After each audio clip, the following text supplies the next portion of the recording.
17/4/24 புதன், பாஸ்கா 3ஆம் வாரம். முதல் வாசகம்.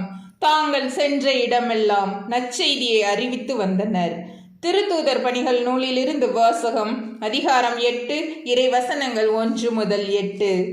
அந்த நாட்களில் எருசலேம் திருச்சபை பெரும் இன்னலுக்குள்ளாகியது. திருத்தூதர்களை தவிர மற்ற அனைவரும் யூதேயா சமாரியாவின் நாட்டுப்புறமெங்கும் சிதறடிக்கப்பட்டு போயினர்.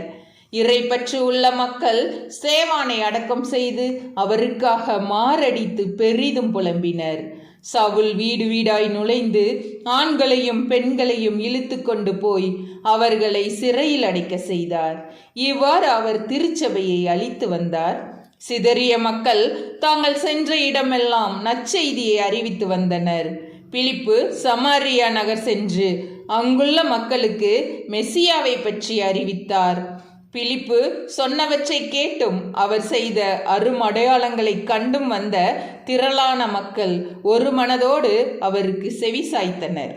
ஏனெனில் பலரை பிடித்திருந்த தீய ஆவிகள் அவர்களிடமிருந்து உரத்த குரலுடன் கூச்சலிட்டு கொண்டே வெளியேறின. முடக்குவாதமுற்றோர், கால் ஊனமுற்றோர் பலரும் குணம் பெற்றனர். இதனால் அந்நகரில் பெரும் மகிழ்ச்சி உண்டாயிற்று. ஆண்டவரின் அருள்வாக்கு. இறைவா, உமக்கு நன்றி.